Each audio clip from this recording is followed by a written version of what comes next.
Kia ora whānau. Welcome to the Guna Hub. I'm with Nav. This is Ambit. How are you guys going? How are you going, mate? Yeah. It's been a while. You?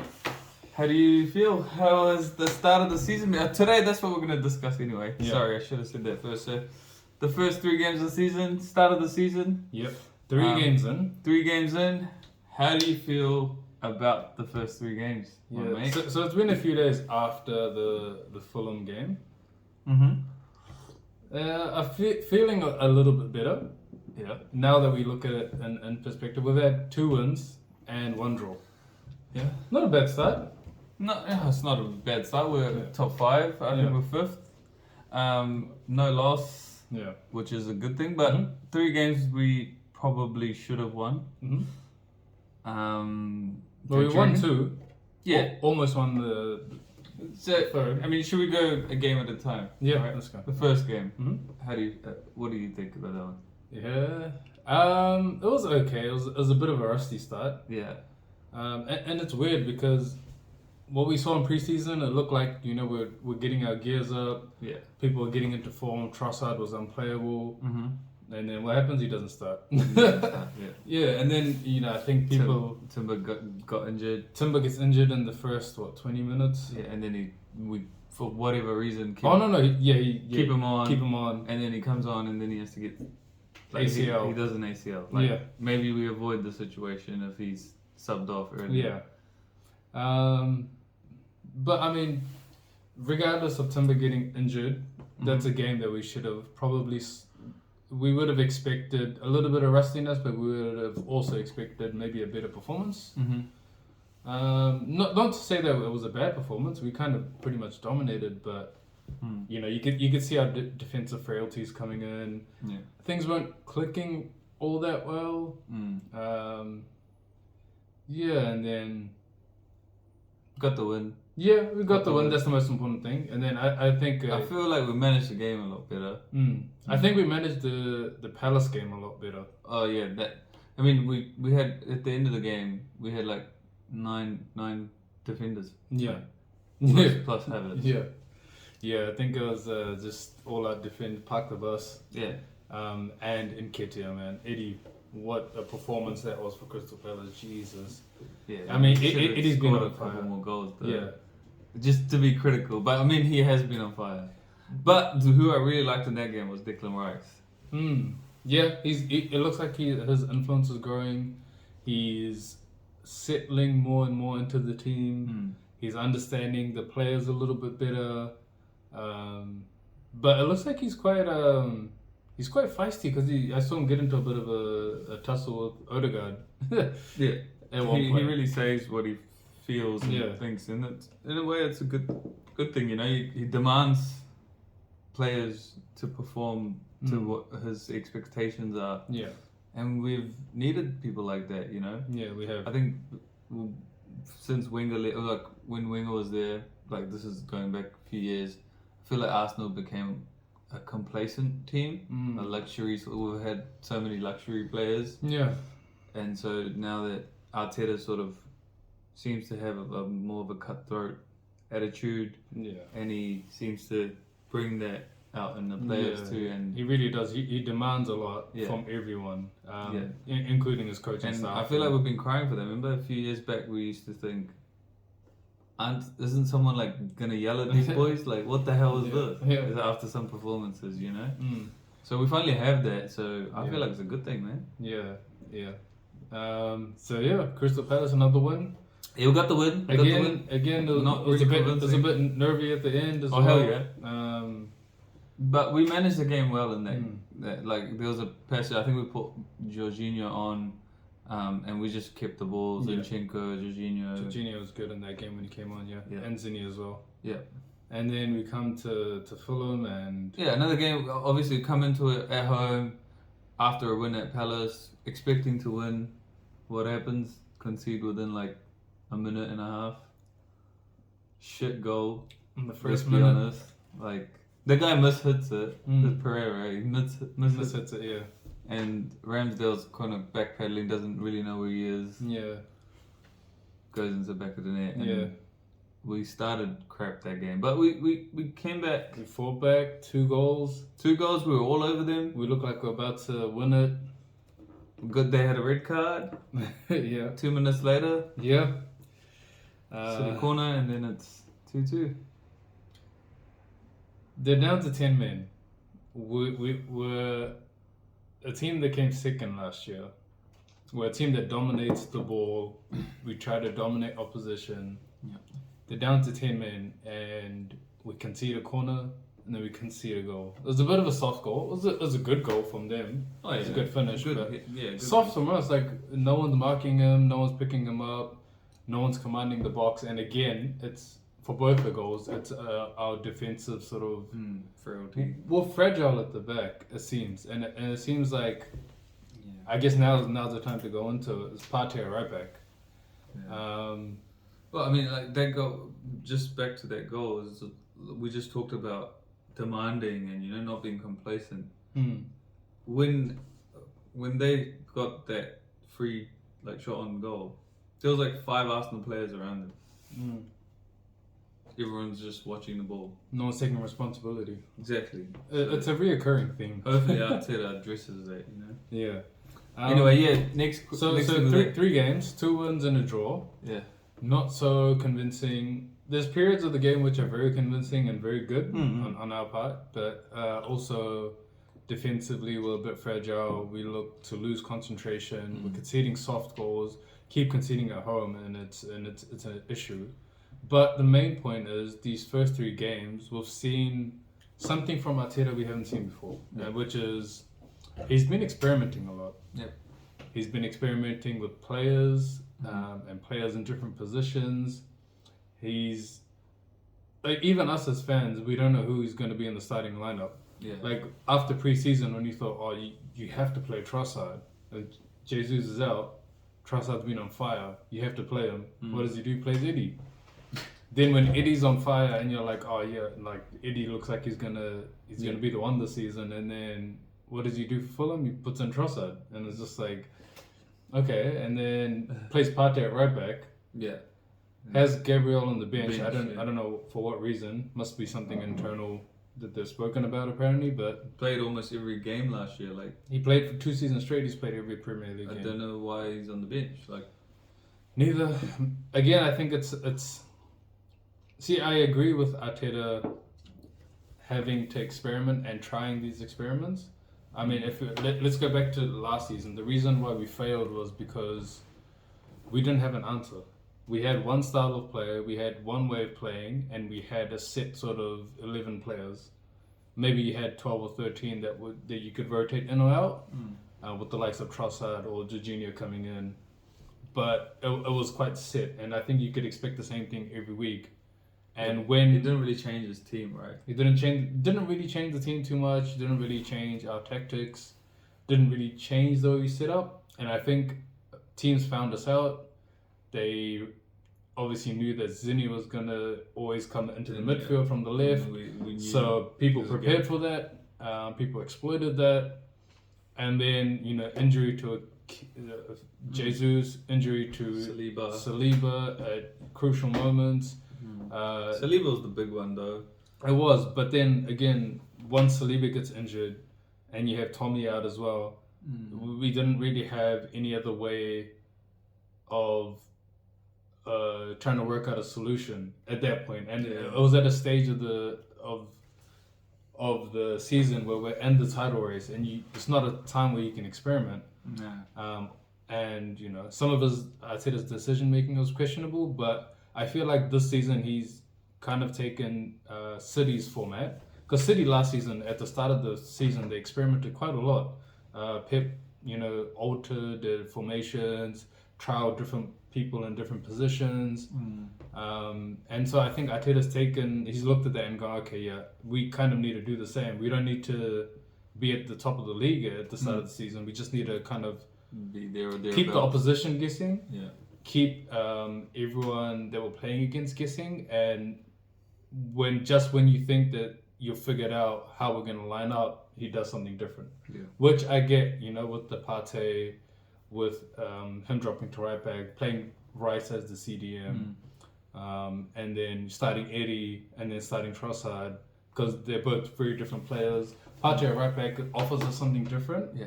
And I've actually seen some sort of stat that actually Partey's passing has been a lot better at right back. Yeah, well, he sees more of the pitch, right? Like, and he gets more time. And Yeah.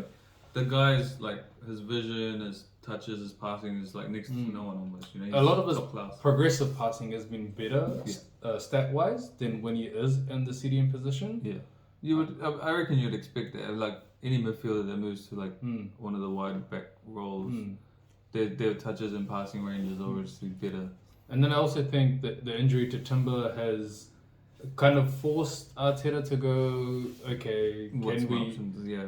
you know, this is the time to trial things out and figure out different solutions.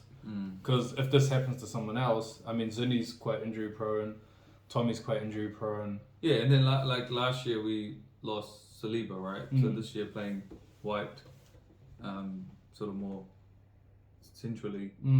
I guess that's kind of the thinking. It must be like, you know, preparing for, you know, the second half or later games. You know, we've got players in there like Kiwi wasn't really shown us too much. Yeah, I haven't seen much from him that you know, for me, he doesn't look like the answer at the moment. Yeah. And I think you make a good point, because now what he's doing is playing White and Saliba as the centre backs. It's interesting because he's playing Saliba as sort of the left centre back, which is where Gabriel plays. And I think, again, like Ben White's injury record has been terrific. He hasn't, you know, he's played almost every game as well. And I think maybe that sort of injury to Saliba and the possibility that it could reoccur, because I don't think it's completely fixed the issue. Yeah, it's his back, so you know, it could happen again. So I think he's sort of preparing and playing White as the right centre back, so that he's ready to play there, and got Saliba, and he'll rotate Gabriel. And I read reports somewhere like, you know, there's offers or inquiries about buying Gabriel, but from Saudi, but apparently it says like Arteta's not going to sell him. We're not going to sell him. We're not going to sell him. We need. He's part of all of our plans. Yeah. And that makes total sense to me. Like, obviously he's a proven player, right? He's played for the last 2 seasons, so I think Arteta's looked at the first 3 games, gone, yeah, we should win this, and tried, you know, different things. Yeah. And I feel like when we get to the next month, where we've got some big games coming up, Yeah. I think he'll start fielding, you know, his best 11. Yeah, I think so as well. And I think also in preseason, Gabriel made you know, quite a few errors. Yeah, he did. He wasn't like, you know, himself. I think his being on the bench might be justified. Yeah.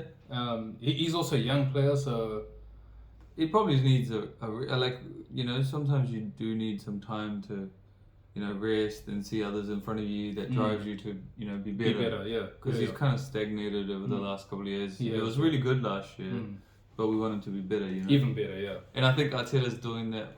Same with like the thinking behind signing David Raya. Like, you know, Ramsdale's been awesome the last 2 seasons. Like, most other teams won't even think of buying a keeper that good. Like, you know, but we need to push our players. Yeah, keep pushing. Yeah, so I feel like Arteta's doing that, and he wants us to get to the next level. Yeah. But what's happened from all these changes though is I feel like some players aren't firing either. Like no one's actually. You can't really stand there and go, yeah, this guy's been absolutely amazing. You know, because we were still sort of recouping, we were still sort of getting used to it. You know, we haven't reached the heights yet that we did last year, but obviously it's still like 3 games in. Yeah, we didn't really expect it. So yeah, with Arteta, first off, it's the start of the season. He's experimenting. For some odd reason, he wasn't doing these experiments in preseason. But come the start of the season, he's experimenting. Maybe he wanted to do it in the Premier League because that's the level that we're going to be facing. So I agree with his experiments. Now, the downside to that is that he's also looks like he might be trying to really push Havertz into the team continuously, because Havertz is starting every game, which is something I don't agree with. Yeah, well, I mean, like, to be absolutely critical, he hasn't really done anything really. Like, I mean, nothing too special, right? For the price tag we paid for him. No assists so far. No goals. I mean, I like him. He's a neat player. I still feel like he hasn't had bad performances. Like he's done a job. Yeah. Every game, he's worked his socks off. Wins the ball. He plays in that channel. Always, opens teams up. Creates space for others around him. But I feel like it's gonna take a while for like guys like Martinelli or Saka or even Jesus or Nketiah. Anyone playing around him to understand what he's all about. So that could bring the best out of him. Yeah. I feel like people, in 3 games, you still don't get to understand. Yeah, you don't. Yeah, you don't. So, even after a month or even after 2 months, it's still very hard. Especially for attacking players, If you're a defender or like a CDM or something, you know your job. Get the ball, pass, move. But attacking in that final third, it's kind of instinct as well. Yeah, and you need to really understand your attackers, where they're going to move, right? Yeah, so, and where you're going to know like what their body shape will be, and you'll know where to be so that you can score. He's still, you can see he's still trying to make those runs, but he doesn't know where Martinelli's going to put the ball in. He doesn't know where Saka's going to put the ball in. But it's going to come. So we just got to trust it. Yeah, I mean, of course we have to trust it, and because that signing him is good because like he's another option. Like we've been talking about someone that's good in the air and like tall and strong. Bro, that guy's when he goes up for most of his aerial battles, he usually wins them. Yeah. No, I absolutely love the signing. I just don't agree with Arteta having to forcefully start. It seems like it's very forcefully starting him every game, and I just think maybe he should sort of take a step back and sort of ease him in. Yeah, maybe maybe expecting too much too soon. Yeah, but I think also Havertz. The reason he's playing Havertz is because he's trying Partey right back, which leaves a hole in the middle. But you also have experiments like people like Emil Smith-Rowe, Trossard that you could fit in there. Smith-Rowe is still not getting a sniff. Trossard was used in that same sort of 10 role, or like He played like a false 9. He played striker. Yeah, striker. It didn't work at all, did it? Nah, but like I think he was good as an attacking midfielder, in some of those. Oh, as a number 8, yeah. He did well. Like he's good. He gets the ball, runs with it. His passing range is good, but his touches are good. Yeah. We seem to want to play Havertz in there, so I guess we just have to trust the process, man. Arteta obviously has this season. He's wanting to do something different. Yeah, he's got more players to work with. Yeah, obviously we've got the Champions League as well. Yeah. So we played 3 games. Arteta's been experimenting, and his experiments are the reason maybe we're not clicking the way we were last season. Our players aren't firing. The players aren't linking up the same before, and I think it's also a consequence of how often he sort of changes the team as well. Like if 2 weeks you have Eddie up front, as a midfielder, you start to understand the runs Eddie's gonna make, how he's gonna come to the ball, and then if the 3rd week you play Trossard, who's completely different, as a midfielder you're gonna be quite stumped yourself. You're not gonna know quite how you're supposed to play. So I think experimenting is all good, but one of the consequences of that is that we're not clicking, which is okay as long as we win the games, or as long as we're kind of in the top 3 going forward. But we've done enough to win all 3 games, right? I mean, the last one probably should have scored more goals. If I'm being brutally honest, all 3 games we haven't really been ruthless. And that was our problem last year. Yeah. And it's still persisting that we're not ruthless enough to finish our chances. In front of goal, So hopefully that gets sorted as well. I think we have the players that can compete again. And it looks like Arteta's trying to rectify the things he got wrong last year already. Yeah. Which is a good thing, and we just have to trust the process, bro. Yeah, I think he's just trying to figure out different solutions, right? Yeah. So whatever may come across in the season, he's prepared for it. His players are prepared for it. Yeah. So I guess we just got to trust the process now. But do we persist with this experimenting? Well, like I said, in the next month, we've got some big games. We can't experiment in those big games. So we got United next, and then we got international break. Yes. So